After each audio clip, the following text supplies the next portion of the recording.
From inside the Banner offices along the Inner Harbor, it is the Banner Ravens podcast. Paul Mancano and Jonas Shaffer live on a Thursday in September. We got a lot to talk about on today's episode. We are going to dive into the Ravens' myriad issues up front on both the offensive and defensive lines. We are, of course, going to preview the Ravens game Sunday against the Kansas City Chiefs, and we'll have our predictions for that game as well. All that and much, much more. But first, get a quick word from our sponsors. For the fifth year in a row, Toyota is the best resale value brand according to Kelley Blue Book's KBB.com, including the 2025 Grand Highlander, best in resale value for midsize SUVs. Toyota, let's go places. Looking for the ultimate game day spot? Head to Guinness, Baltimore. We've got fresh pints, the biggest screen south of the stadium, and the perfect place to cheer on the home team. Game time is Guinness time.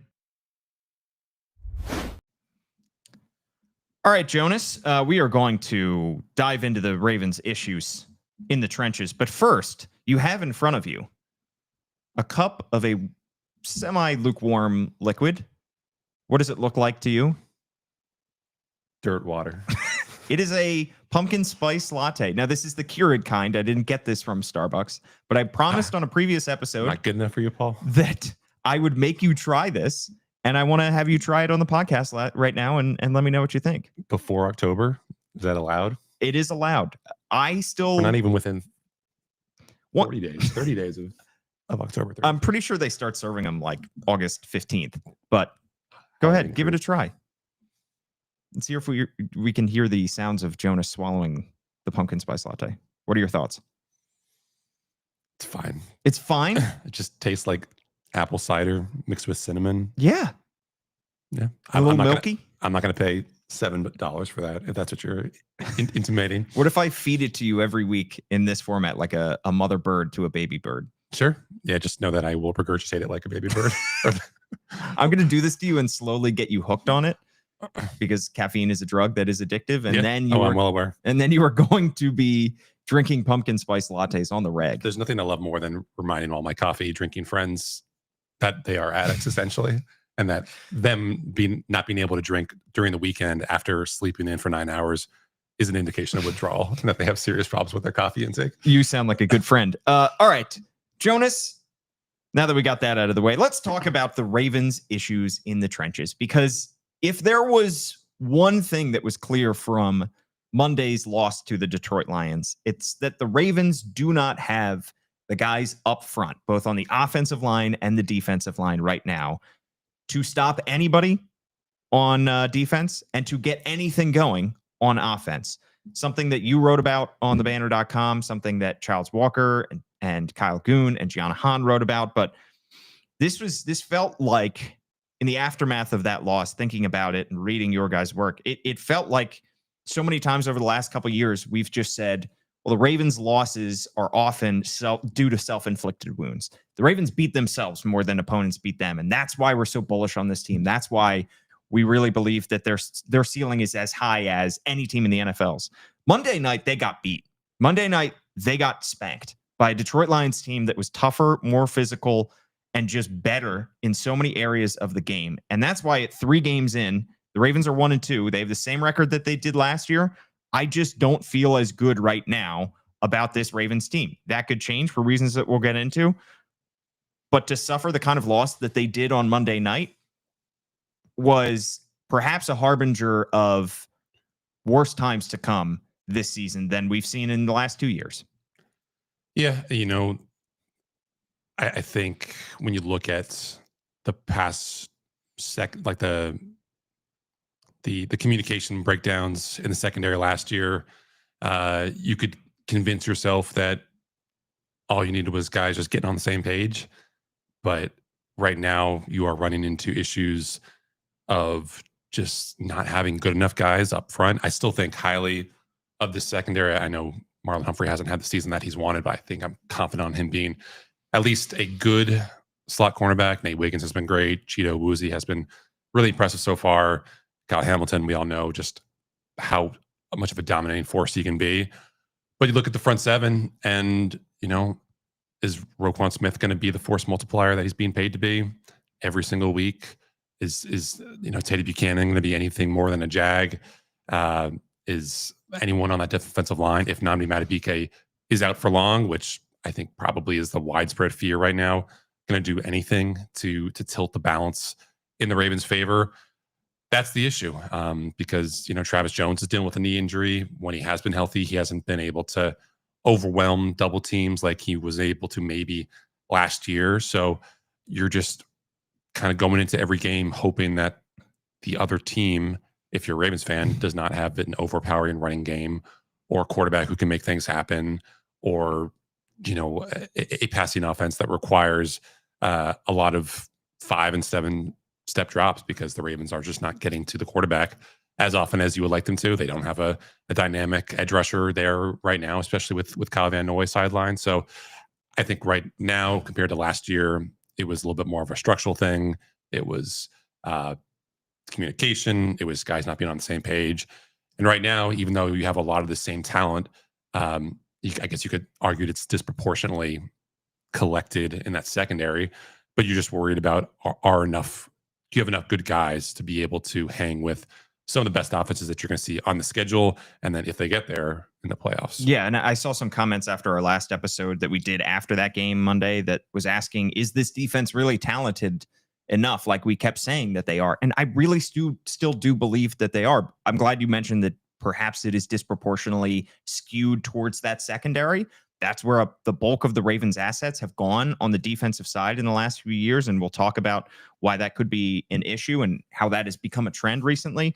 But I do still think this defense is incredibly talented. They are not more than the sum of their parts right now. They're not equal to the sum of their parts right now. And I also talked last week about the narratives that fans were sold during the offseason, during the second half of last year, going into the preseason and training camp this year. And I don't know if anybody listens to us on this podcast, but I bear some responsibility for that, because I was also believing these narratives and repeating a lot of these narratives. I mean, fans were sold, and I mentioned this the other day, that this team is going to get more takeovers, that the defensive issues in the first 9 games of last season were fixed, and that they were mostly due to miscommunication, and that was not going to be a problem going forward.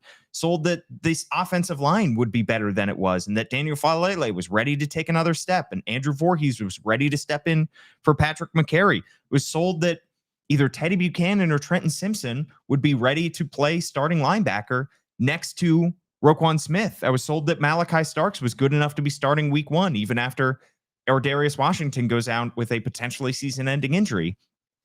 And maybe shame on me, because I said all these things and I believed a lot of them. It's always tough during training camp when you can look at pieces of the roster and sell yourself on a lot of the things that are right with this team. And that's why so many of us on the Banner staff picked the Ravens to win the Super Bowl. But a lot of them are turning out to be kind of fantasies. So all that to say that this Ravens team right now is certainly underperforming through the first 3 games. And I think it really starts up front. Let's start on the offensive line side of things, because that was so glaringly obvious in Monday night when Detroit sacked Lamar Jackson 7 times and stifled Derrick Henry and this run game that previously looked unbeaten, at least last year, looked world beaters. You wrote about on thebanner.com the way that defense was able to get some pressure through the offensive line. I asked it maybe Monday. What concerns you more right now? Is it the leakiness and pass protection, or is it the inability to pave any kind of road for Derrick Henry? I think probably the run blocking. I'm not overly concerned about either. We'll get into this later, but the Ravens have had slow starts to their run game before, and they usually figure things out because Lamar is Lamar, and now they have Derrick Henry, and it's very tough to have a mediocre to bottom half of the defense, bottom half of the league rushing attack when you have Lamar Jackson and at least a competent offensive line. But listen, their stuffed rate, which is like the percentage of carries that are going for 0 or negative yardages. Last year, it was top 5 in the NFL in terms of the fewest. Right now, I think it's top 5 in the NFL in most. And you see that play out not just along the goal line, but in between the 20s. I think I went back and looked at the play-by-play from the Detroit game, and something like 4 of Derrick Henry's final 9 carries, so everything after that first drive where he was really cooking, went for either 0 or negative yardage. And, obviously a couple of those guys were inside the 5-yard line. And so maybe you throw those out because of just how compressed everything is. But Justice Hill, his 5 carries, I think he has 1 carry for longer than like 1 or 2 yards. Obviously, we haven't really seen what Keith Mitchell could do. Maybe that changes as just a spark plug, but there are too many guys losing their blocks and just having those happen in disadvantageous spots. And, they haven't really relied as much on Lamar in the run game as maybe you would like them to. Just, the read option stuff that we've seen in the past. I understand wanting to keep him healthy for the long run, but maybe in certain situations, perhaps around the goal line, you want to lean into that more than you have. And I just think that, with Lamar, when he drops back, he's still a scary enough guy that you can expect him to bend teams' pass rush plans to account for him. But in the run game, you just play it pretty straightforward. You have to account for Lamar as a runner, certainly, but you're taking on blocks and you're trying to beat the guy in front of you. And right now, the Ravens just aren't doing a good enough job with, clearing a path, like you said, for Derrick Henry or Lamar or Justice Hill or whoever it is. So I think fans naturally will look to the 2 guard spots because those were the weaknesses at times last year and are the 2 most inexperienced guys on that offensive line. 2 guys that you don't fully feel very good about. One is Daniel Faalele. You've talked about how Andrew Voorhees has, in a lot of ways, graded out worse than Daniel Faalele at the left guard spot.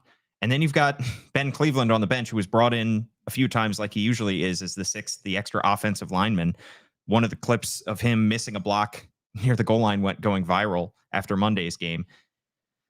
At this point, you had Ben Cleveland hitting free agency this past offseason. You brought him back. You didn't give him a legitimate shot to really compete with Andrew Voorhees at that left guard spot. Last year, he never came in to replace Daniel Faalele. If he is going to be your backup guard and he's not good enough to beat out Andrew Voorhees or Daniel Faalele, what is Ben Cleveland doing here? He's just a very cheap contract who wanted to be here.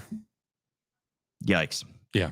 I mean, I guess it's a credit to the culture that you can have what everyone else considers to be a pretty disappointing first 4 years and still want to come back to Baltimore and play for a relatively cheap contract. And of course, we don't know what his legal situation is going to be with the drunken driving or whatever the exactly charge was. So that's something to monitor. I think that trial date got pushed back to November. So obviously he didn't have to miss any games at the start of this year. But yeah, it's not been a great performance for him. I think we talked about it on the pod on Monday, just the fact that he was in for 1 snap on the goal line, and they immediately took him out for Joe Noteboom, and neither play worked. So the depth isn't there. Maybe it'll get a little bit better when Emory Jones is available after this game, because he's able to come off IR after week 4.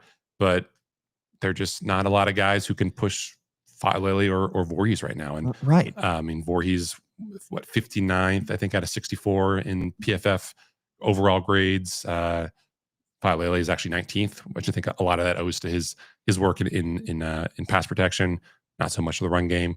And then, Tyler Linderbaum hasn't had the season that we all expected him to. So it's just all these small edges that the Ravens had last year have not returned. So for Ben Cleveland, I think that he's kind of a symbol of a bigger issue for the Ravens, which is perhaps they haven't invested enough in the offensive line. I mean, the Ravens have had a ton of draft picks over the last 5 years. They've had 45 draft picks over the last 5 years, and they've drafted 10 offensive linemen with those 45 picks, which sounds like a lot before you consider that only 1 first rounder was used on the offensive line. That was Tyler Linderbaum back in 2021. Only 1 of those 10 picks was the second rounder. That was Roger Rosengarten. And only 2 were third rounders, Ben Cleveland and Emory Jones Jr. Cleveland, obviously, you mentioned 4 disappointing years in Baltimore and comes back as a backup. And Emory Jones Jr. has yet to see the field at all. So has this team just not invested enough in the offensive line? They shelled out a lot of money to keep Ronnie Stanley, but you're looking at a 7th-round pick in Andrew Voorhees, a 4th-round pick in Daniel Falele, a 2nd-round pick in Roger Rosengarten, and who knows what the future is for Tyler Linderbaum because the Ravens didn't pick up his 5th-year option. So you have one guy who's making big-time money at left tackle, and then 4 other guys who are not making a whole lot of money along that offensive line. So not only are you not investing a ton of draft assets, you're not investing a ton of money in that offensive line either. And it feels like a little bit like the chickens are coming home to roost. I mean, that's life in the Lamar era. Just he's going to be a highly paid guy, which means you can't have as many other highly paid guys. And but then use that money or use those draft picks on the offensive line, right? You could argue that because of how good this offense has been with Lamar, with suboptimal offensive line investment, that strategy was a winning one, and now perhaps it's not. And so why try to fix something that you think is not broken? They were hoping that Emory Jones would be available for the start of mandatory minicamp. That wasn't the case. They were hoping that he'd be available for the start of training camp.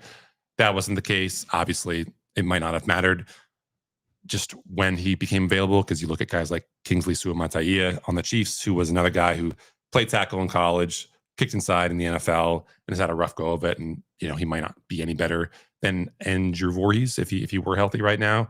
But I just think I'm not willing to be a Chicken Little and say the sky is falling for this offensive line after 3 weeks. I mean, you look at the second half of last year though, and add that in with the start of this season. What was wrong with the second half of last year? I mean, the bulk of last year as a whole. I mean, this offensive line was good, but it wasn't terrific. It wasn't phenomenal. Yeah. And then you lose Patrick McCary and you replace him with a guy in-house. It just that's how their draft board has fallen. It just, they're going to take the best player available. I think they seriously consider taking Josh Simmons in the first round this year.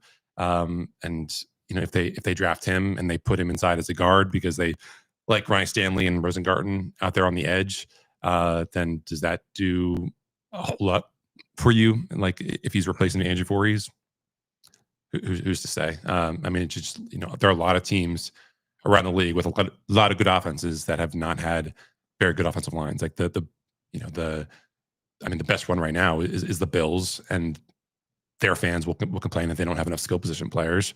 You look at the other end of the spectrum, and it's Cincinnati with a really good offense when it's been healthy, when Joe Burrow has been available. They haven't had a very good offensive line.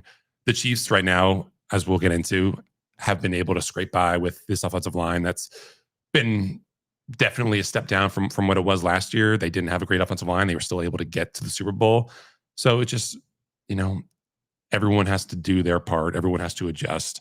Everyone has to manage expectations, because you're not going to be able to have elite players at every single position. And I think, the fact that Eric DeCosta has committed to pumping some capital into the draft every single year. He said that he wants to draft at least 2 offensive linemen in every draft of his. He's done that in every year but one, which is 2021, which is a COVID year. I think that's a respectable investment. And like, if you're drafting high capital in the offensive line, then you're going to have fans who are pissed off about them not investing, top capital in the defensive line. And yeah. It's just, there's so many mouths to feed on this roster, on the fan base, in response to all the monsters that you're going to see around the league. And I just don't think this offensive line right now is as big a problem as some people might suggest. He is certainly, Eric DeCosta and this Ravens front office are investing some draft picks. It's just they're day 3 picks for the most part. I mean, you get guys like Garrett Dellinger and Nick Samac who don't make the team. So a lot of those guys end up being just kind of empty shots. So this team also had just 11 draft picks this past year. So maybe use more than 2. This team has been very heavy. They've had 20 draft picks in the last 2 years. Take more offensive linemen is my point. And you're not always going to hit on those day 3 guys, but you have to use more dart throughs there. They view cornerback as this greyhound position. That's why they took so many cornerbacks in this past year's draft. Maybe they should view offensive line in that same way, because they are now seeing that. And I am kind of speaking out of both sides of my mouth, because we have argued for this team to get more weapons around Lamar, and they use first-round picks on Rashad Bateman and Zay Flowers. And that's something fans were clamoring for a long time. 5 years ago, it was the opposite. It was the ground game is terrific. The offensive line is great. And then they just are not able to bite off these chunk plays, these explosives, because they don't have the guys on the outside to complement that. Now it's kind of flipped to the opposite side. And I just worry about the future of the offensive line too, because Tyler Linderbaum, as mentioned, could be hitting free agency in 6 months. You have Ronnie Stanley under contract. That's fine, well and good. I still do believe Roger Rosengarten has the potential to be a star, not star, but, very passable right tackle at this point. But Ronnie Stanley did not, in the short term, Ronnie Stanley did not practice on Wednesday. He's got an ankle injury. Patrick Ricard is still out with a calf injury. There are just some concerns about this offensive line going forward. I just don't see many paths to this group getting better. Maybe Emory Jones comes back and he's a revelation, but there aren't a lot of guys in-house that you say, all right, things will be fine and stabilize once we get this guy back in there. I mean, I think you're optimistic about Emory Jones' potential. I think I'm just saying maybe. I don't know if that's that's the only thing you can really look at and dream on. Yeah, I think you're if you're looking ahead to next year and you're not expecting Fa'alele to come back, then you can say that maybe if we get a guy who's fleeter of foot, we can really commit to a run game that is more philosophical, because Fa'alele does not really move all that well, and he's arguably better in a gap scheme, which is not really Tyler Linderbaum's strength. Roger Rosengarten's strength, and so you're kind of anchored by this albatross of a guy just schematically that way. So maybe there's some optimism there, and just the fact that when this offense is able to, they just need small changes. That they need to do better on first down, so that defenses can't pin their ears back on second or third down. I think I saw a stat on Twitter the other day that the Ravens right now are near the bottom of the league in average distance to gain on third down, which is going to make the offensive line look worse, make any offensive line look worse when the defense knows that you are pinned in and hemmed in into doing a certain thing. And again, this offense is still leading the NFL in points per game. So I don't really think that we should spend a whole lot of time complaining about the offensive line when they're able to be as productive, as productive as they are so far. Well, we've already spent 23 minutes on that. So let's switch over to the defense, Jonas. I definitely have more concerns about the offensive line than you do, but I think we both have serious concerns about this defensive line.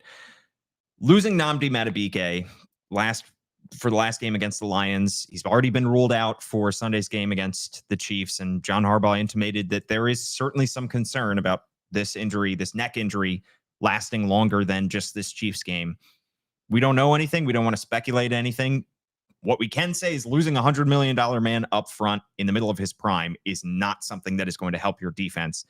We saw just how much of an impact he makes on that defensive line by the fact that the Ravens were completely run over. They were also without Kyle Van Noy, who did not practice on Wednesday with a hamstring injury. Could be without him again on Wednesday. But at least you were going to have Travis Jones and Broderick Washington in there, right? Just kidding. Both those guys missed practice on Wednesday too.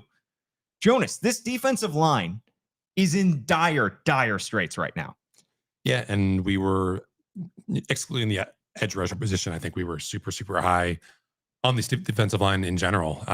Maybe we should have, in hindsight, been a little bit worried by what we saw in the one time that they were able to go up against another team's ones when the Colts came to town, and Jonathan Taylor and that Colts offense apparently ripped off a couple big runs in Owens Mills, because you didn't really see the Ravens ripping off big runs in practice, in training camp. It's always tough to make sense of what's happening with the rushing game because you're not actually running into guys. It's a little less fluid in terms of the translation than the passing game. But Travis Jones, we don't know if he's going to play this week because he missed practice yesterday. He played, I think, 2 snaps total in the fourth quarter, dealing with a knee injury. Broderick Washington near the bottom of the barrel, and if you look at the PFF grades, just not able to win anything up front. It's going to be a lot of practice squad guys, I think, in this game against Kansas City, which is kind of scary. And that doesn't even go into doesn't even scratch the surface of what they're missing from Nnamdi Madubuike and from Kyle Van Noy in the pass rush. Yeah, they are coming off a game in which they sacked Jared Goff 0 times. barely got any pressure on him. He had almost 3 seconds to throw every time that Jared Goff dropped back, which is close to Lamar level, who is obviously the master at extending plays and keeping plays going. So that's not great because usually you want to be getting the ball out of Jared Goff's hands quickly. Couldn't get any pressure. They're going to be asking a lot on 6th round rookie Aeneas Fubb Peoples, I think. And 2 new practice squad guys that they added could be elevated for this game that you mentioned. Taven Bryan, 29 years old, and Josh, is it Tupou? Yep. Tupou, 31 years old. That just shows how concerned they are about that defensive front, and they should be. I mean, is it all Nnamdi Madubuike, or is it just that this defense does not have the toothness?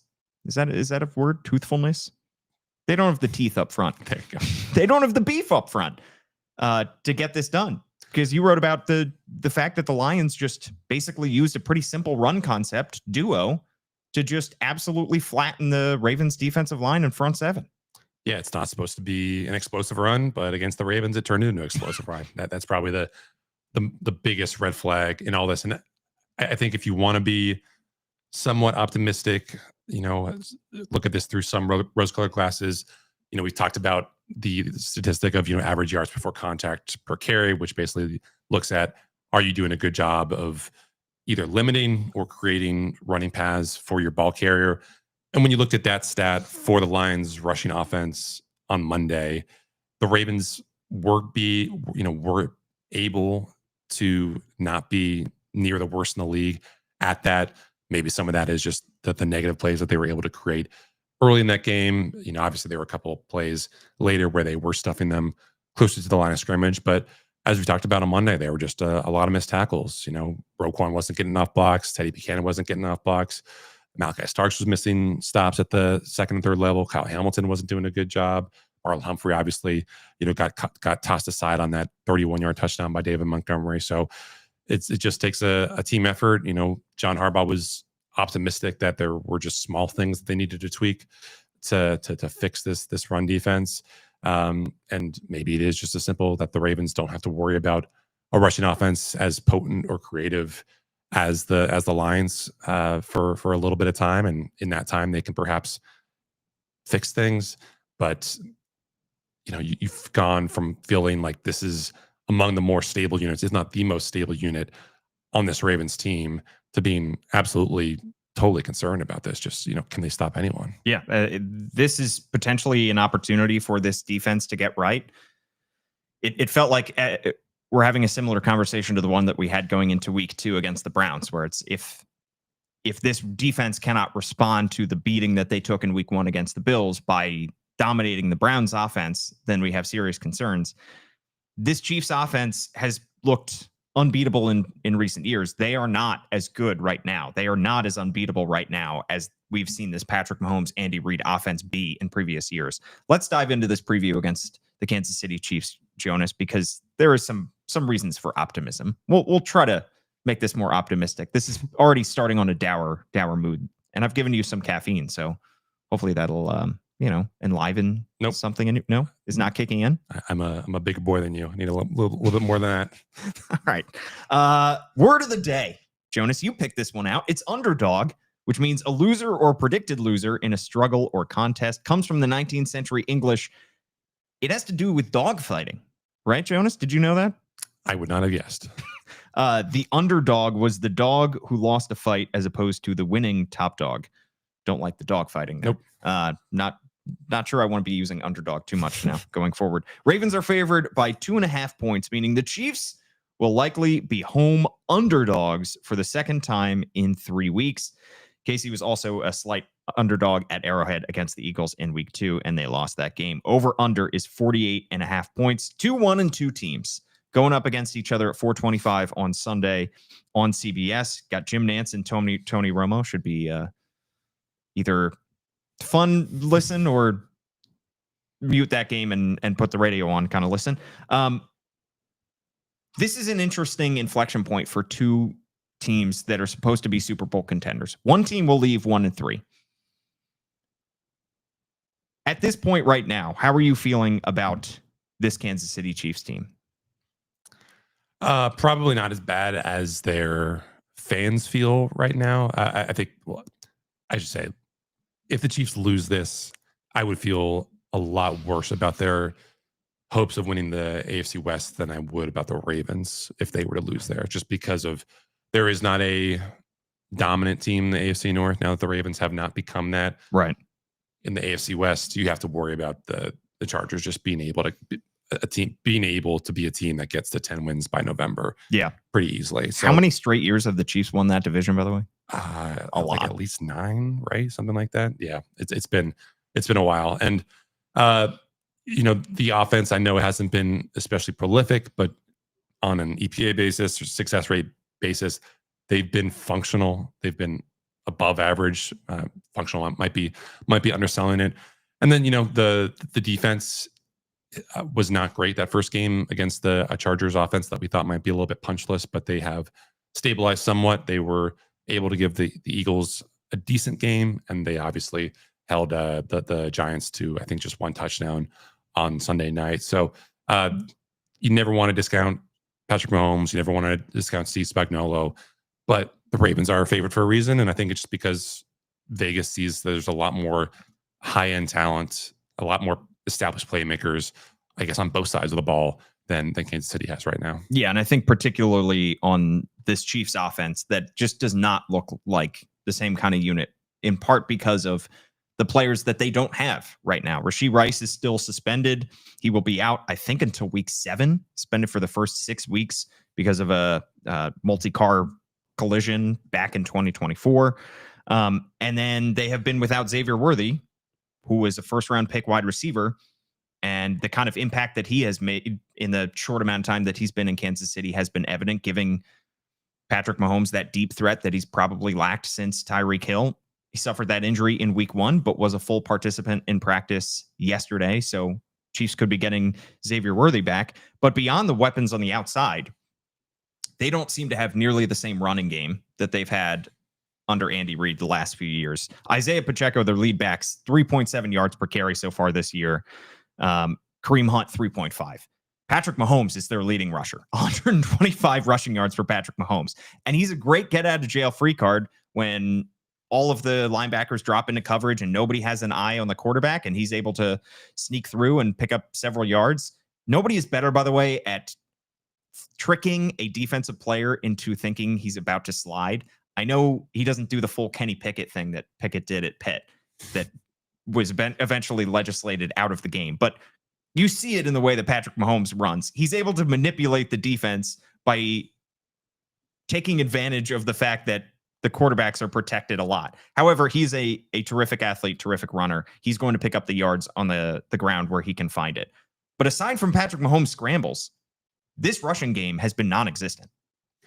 Yeah, it's been bad, and it's kind of confusing because they've actually been able to create running lanes for these running backs, but they just haven't been able to do anything with them. They're near the bottom of the league in yards after contact. Isaiah Pacheco's longest run this year, 10 yards. Kareem Hunt's longest run this year, 11 yards. So there just are no explosives outside of the occasional Mahomes scramble. You mentioned just how often he's been able to, or I guess had to rely on that. 11.9% scramble rate this season, which is, I think, the highest of any regular starter. For comparison, Lamar is only at 5.4%. I asked Adafe Owe yesterday about what it takes to kind of stop Mahomes as a scrambler, because he does those very annoying pump fakes where he just tries to do anything to get you to freeze your feet. He pump fakes 5 yards past the line of scrimmage. Yeah, he's going to try to pump fake, do some stabby stuff. So stick to your technique. Don't powder your feet, because that's when he's going to try to dance with you. So just beeline to him. I feel like that's the best answer for you. So he just basically said, you just try to hit him right here in his midsection. So I think that is probably the biggest concern for the Ravens in this running game, because the interior just isn't the same without Joe Thuney. Sua Matai at left guard obviously is not what Thuney was able to provide last year. I think Creed Humphrey and Trey Smith have both gotten off to relatively quiet starts, and then just that the tackles have not been the kind of elite form that the Chiefs were hoping for. So I think the Ravens, this could be a get it right game for that rushing defense, because you just are not really that concerned about the design runs from Kansas City. But if we end up looking at the box score from this game, and the Chiefs have won, and they've rushed for 130 yards and over 5 yards per carry, then it's going to be really, really hard to be optimistic about what this run defense could do, because this Chiefs offense on the ground is nothing special. Yeah, I mean, both these fan bases have to be looking at this as a potential get-right game. Yeah. I mean, the Chiefs are definitely looking at this as this is an opportunity to get our rushing attack going, because look at what the Detroit Lions just did to the Ravens on the ground. Right. And the Ravens defensive line could be saying this is an opportunity to get right, because the Kansas City Chiefs have not been good in that area. Our Who's Got It Better Than award, which we forgot to hand out, by the way, on Monday night. I was going to give it to the Lions pass rush. I failed to do so. This week it is Andy Reid, because he gets to scheme up an offense to attack this defense, which at this point looks pretty toothless. Not toothful. Looks pretty toothless. The offensive line issues kind of mirror the ones that the Ravens have, because you have a couple young guys there that are not performing all that well. And it feels similar to the conundrum that the Ravens have themselves in, where they are paying all this money to their star quarterback. They've spent a couple high-priced picks on their weapons outside, and Rashee Rice and Xavier Worthy. Think of Rashad Bateman, Zay Flowers. And the offensive line, by nature, has just kind of been reliant on these young draft picks. They are not able to shell out the kind of money that they need to protect Patrick Mahomes up front. And that's, I think, what we're seeing a little bit on the Ravens side. The good news is Zay Flowers and Rashad Bateman have been healthy and available the last couple weeks. Whereas on the Chiefs side, those guys have not been for them. Yeah, and Mahomes has had to tweak his game, like in pretty noticeable ways. Fastest average time to throw in the entire NFL this season. He's gone from a Lamar, like not quite there, but 2.81 seconds average time to throw to 2.51 seconds, which is basically what you would expect from Tua during his kind of prime years in Miami. Obviously, with that, he's not throwing a lot of downfield shots. He's near the bottom of the league in the average depth of target, 6.6 yards. He's also near the bottom of the league in pressure rate, because he's not wanting to, let that league offensive line really affect him. But even when he's, been able to have clean pockets, he's just not really been all that accurate. He's second to last in the NFL right now, according to Sports Info Solutions, in catchable ball rate, 81.1%. That's down like 6 points from last year. His on target rate has fallen by almost 8 percentage points. So you see him having some brain farts, like we did against the Giants, where he throws the pass that ends up being a lateral, and he's able to steal that forced fumble back from the Giants player, because he's not expecting Patrick Mahomes to realize the error of his ways and seize on that opportunity. So he's not the guy that you would expect if you were watching Mahomes highlights from 2022 to 2024. This is a very, very different Chiefs offense, I think, because of some of their limitations at the skill position players, because of what they've had to deal with on the offensive line. And yet, this offense, like we mentioned, it's passable there. Mahomes is still 10th in EPA per play. The Chiefs are 7th overall as an offense, 9th in offensive success rate. So they've been able to do a good job of staying ahead of the chains, just with kind of smoke and mirrors and a lot of RPOs, and Mahomes making stuff happen out of structure. So even though I think they've been painted as this, dysfunctional offense, they're certainly not very pretty to look at, but they have done a decent job this season of actually being able to move the ball down the field. Yeah. Let's switch to the other side of the ball. Ravens offense against the Chiefs defense. Quick notes on the injuries. Already mentioned it earlier, but Ronnie Stanley did not practice on Wednesday with an ankle injury. Still no Patrick Ricard with that calf injury. Isaiah Likely still listed as a limited participant. Isaiah Likely was not put on IR at the start of the season. That means that the Ravens felt that he could come back within the first 4 games. Missed the first 2 games of the season. Will he be active for week 3? Jonas, what do you think? Week 4. Week 4. Sorry, we're 3 games in. Yeah. Will he be active for week 4? I'm optimistic. Obviously you don't want to. We've played 3 games so far. Yes, they have. Because they're 1 and 2, and 1 + 2 equals. Hold on. 3. Hold on. Let me work this out. Is he? It equals 3. Yes. Is he going to be active for week 4? Because if he's not, then the Ravens might as well have put him on IR. Well, not really, because he wouldn't be able to practice. True, but you wouldn't be having a healthy player for, you know, he wouldn't be able to practice. But what does the extra practice time the last 2 weeks really do? Yeah, It doesn't help you in games. Fair to ask. I guess I'm optimistic. I'm not really putting too much stock into him being limited on Wednesday because it was just a walkthrough. And if, he comes back on, if he's listed as full go on Wednesday and then he's down to limited on Thursday, then, you kind of raise some questions about what exactly happened. So I think that's probably the smart thing from the Ravens team doctors of just deciding where he is availability wise. But, I think he was wanting to go on Monday. Obviously, the fact that he wasn't limited that he was limited throughout the entire week of practice last week gave some indication that probably wasn't the smartest idea. He will have been back in practice for at least 2 weeks at this point because he came back on the Friday before the Browns game. So I think that's a decent ramp up period for a guy who's coming back from foot injury. And listen, they need him based off what he was able to do against Kansas City in week 1 last year. 9 catches for 111 yards, touchdown. He had that great catch and run down the right sideline. Mark Andrews coming off a strong game. So you're talking about the possibility of being able to distress Kansas City with those 2 tight end looks that they weren't really able to when it's been Charlie Kohler on the field. So it'd be great to have him. That the passing game doesn't really need a whole lot of help right now, but he just brings a different element that I think this passing offense or any passing offense in the NFL would definitely like to have. Yeah. And on Monday night, those 7 sacks that Lamar Jackson took, certainly some of that could be blamed upon the offensive line. Some of it could be blamed on Lamar Jackson holding the ball for too long. The Lions did a great job of utilizing a 4-man rush with a QB spy to keep Lamar in the pocket for the most part. And when things started to break down, that QB spy was running up and hitting Lamar and getting right in his face. And I think if you're Steve Spagnuolo, somebody who has had success against Lamar Jackson, you might look at that as a possible way to defend Lamar Jackson. Now, I think the Lions have great linebackers.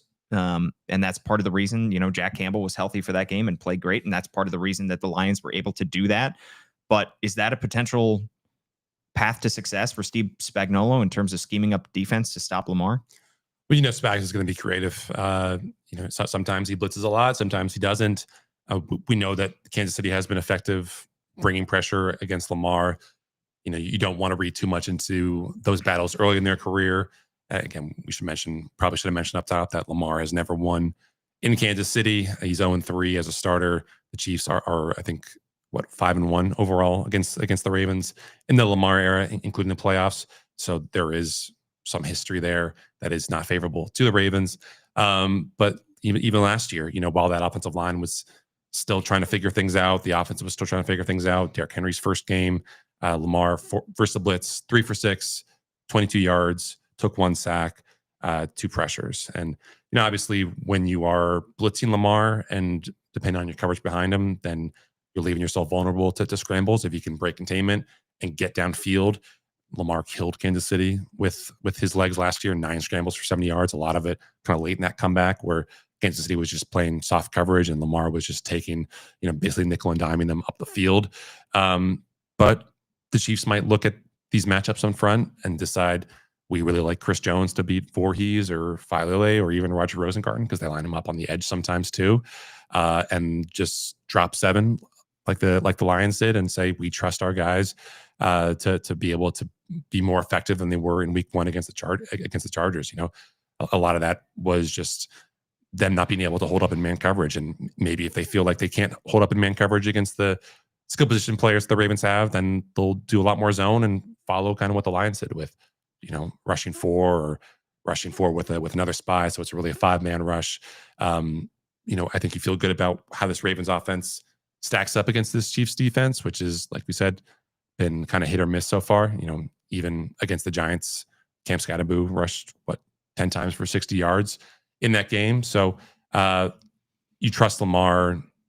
You would like to have had a fuller week of practice, not just the condensed, prep time with the Monday night game. But it's not like the Chiefs have a huge rest advantage because they were playing on Sunday night as well. Yeah. And then on the rushing side, like we said, this could be a get-right game for the Ravens rushing offense, or this could be a get-right game for the Chiefs rushing defense, because the Chiefs have been pretty abysmal in that category. 28th, according to ESPN, in run-stop win rate.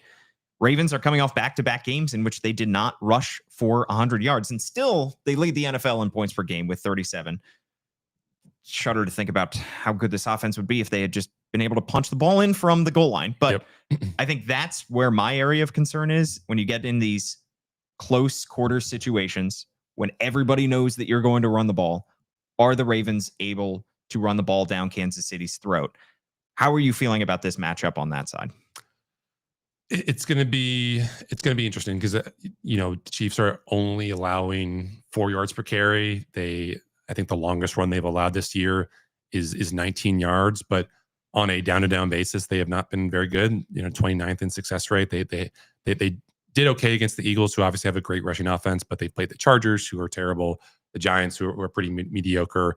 So I guess it just depends on which side of the ball you are more worried about. This vulnerable, not especially athletic Chiefs run defense, or this Ravens rushing attack that is still kind of finding its way. I wrote a story that's up right now about the Ravens. Hold on, where is that story? Thebanner.com. Where people can subscribe, read. Yeah, for how much? $1. For how long? 6 months. 6 months. We have a fan of the Banner. Shout out to the Banner. Thanks, John. The Ravens right now, 12th in EPA per rush, 19th in success rate, which is very out of keeping with what we have expected from this rushing offense. They are usually top 5 in everything when Lamar's been healthy. You look at where they've been after 3 weeks the past couple of years. They were 6th and 6th in 2021, 13th and 26th in 2022. They ended up finishing that year second in both metrics, and last year 5th and 10th. And 2023 5th and 10th, 2024 1st and 4th. So it's a little bit weird right now, especially with how productive, how high scoring this Ravens offense has been, that the run game just hasn't been up to snuff. Certainly the run blocking issues have been an issue. You could say that the play calling has done the Ravens no favors at times. But if you want to be optimistic about this run game, you can just look at 2022 when, again, they were relying on Kenyon Drake and kind of a banged up Gus Edwards, and they were still able to finish that year second in basically all the big important run offense stats. So I think this offense is due for an upturn. Maybe it'll happen this weekend. It probably won't happen next weekend because of the Texans. But I think this would be a good time for the Ravens to flip a switch and just remind us. Certainly would. Just remind us that even in a game where, Lamar finishes, let's say, with like 180 passing yards, you can get by because the run game can give you 220 yards on 6.5 yards per clip. Yeah, I mean, you don't want to be... Overall, this is a good time to flip a switch. You don't want to be 1-3. It's just not a good place to be. And I still believe that the second half of the schedule is kind enough to the Ravens to the point where they can still go on a run and get in the playoffs. But the history of teams that start 1-3 is not particularly kind to those kind of groups. All right, Jonas, it is prediction time. I'm going to start with mine that I have changed 4 times over the course of this podcast. I picked the Ravens to win each and every one of their first 3 games, and I look like an idiot. I have the same record as the Ravens now do at 1-2. I'm going to go with the Chiefs here. I feel like I'm becoming, I can't be seen as a homer, and that's why I'm going to go against the Ravens here after their poor performance against the Lions. I've got Chiefs 24, Ravens 23. I think that I have a really hard time believing that this Chiefs offense could score 4 touchdowns against the Ravens, but they could get to 24 points when you add Xavier Worthy back in there. Big day for Tyler Loop is what I'm predicting. I guess in this instance, he would be kicking 3 field goals. But the Ravens' issues in the red zone, the Ravens' issues stopping the run, and the fact that you are going to be without Nnamdi Madubuike and potentially a couple other members of that defensive line give me serious, serious concern, and that's why I'm not picking the Ravens. Yeah, I didn't know what to do with this prediction because I didn't feel comfortable picking the Chiefs to score more than the 27. I'm picking them to score, and I didn't see them being able to constrain the Ravens offensively in a significant way. So I'm going Ravens 28, Chiefs 27. I felt bad about my prediction last week after the Matabike news came out. I feel terrible about my prediction right now. Obviously, I think I even said on the podcast Monday that I wouldn't be picking the Chiefs, or that I wouldn't be picking the Ravens, based off everything that I'd seen and based off the fact that the Chiefs, were looking like they've started to figure some things out.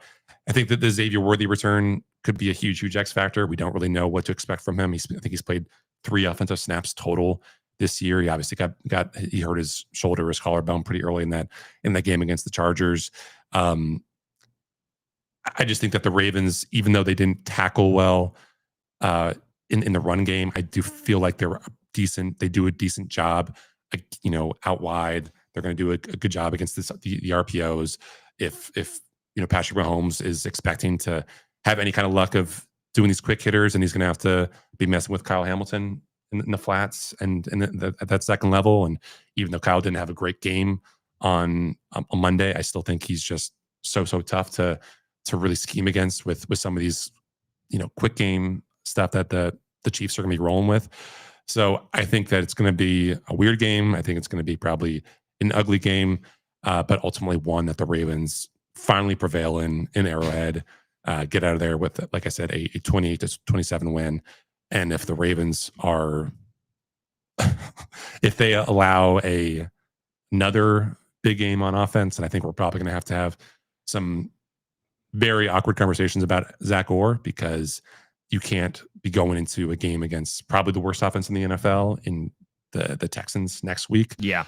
And if it's 3 weeks in a row, week 3, week 4, week 5, where that defense disappoints, then you have to start wondering about just how long that leash is, because you're kind of running out of time at a certain point. Childs Walker brought up some good points in his story about how some of the best seasons in Ravens history have included some serious turmoil right in the middle of it. Thinking of changing quarterbacks back in 2000 and changing coordinators back in 2012.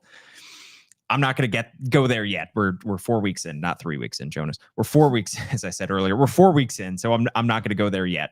But I think the vibes. We started this podcast in doom and gloom anyway. The vibes around this team right now are not good, and the fan base is, certainly feeling that.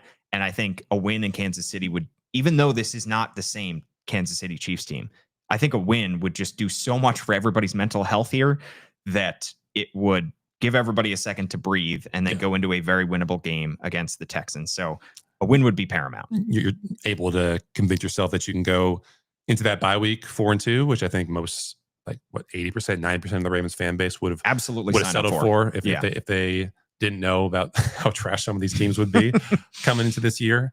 So this could be a get right game for a lot of important players, a lot of important coaches, a lot of important units. If the Ravens drop to 1-3, I think we'll probably very, very familiar very, very quickly with just how long of a shot they will be to not just win their division, but to win the Super Bowl. I think the stats on teams that have started that slowly are not flattering. Yeah. All right. We're going to wrap up the pod on the other side of another quick break. For the 5th year in a row, Toyota is the best resale value brand according to Kelley Blue Book's KBB.com, including the 2025 Grand Highlander, best in resale value for midsize SUVs. Toyota, let's go places.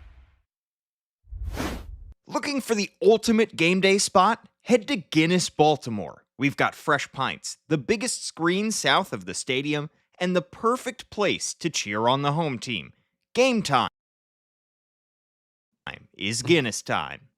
Jonas, I know how much you love our goofy bits here on the Banner Ravens podcast, and so I decided in the middle of this podcast to add another one. I want you to grade my performance on this podcast today. We offer each other grades. Because the Ravens grade everything. That's why we're doing this. I'm going to honor the tradition of a great man, Conan O'Brien, who on his Clueless Gamer segments does a very, very silly grading scale. So on a scale of 1 to 10, 1 being the lowest, 10 being the highest, I'm going to give you a pumpkin spice latte. Thank you. Not my best performance. How about a lukewarm pumpkin spice latte? Sure. I couldn't come up with toothy, beefy earlier. That was a major struggle.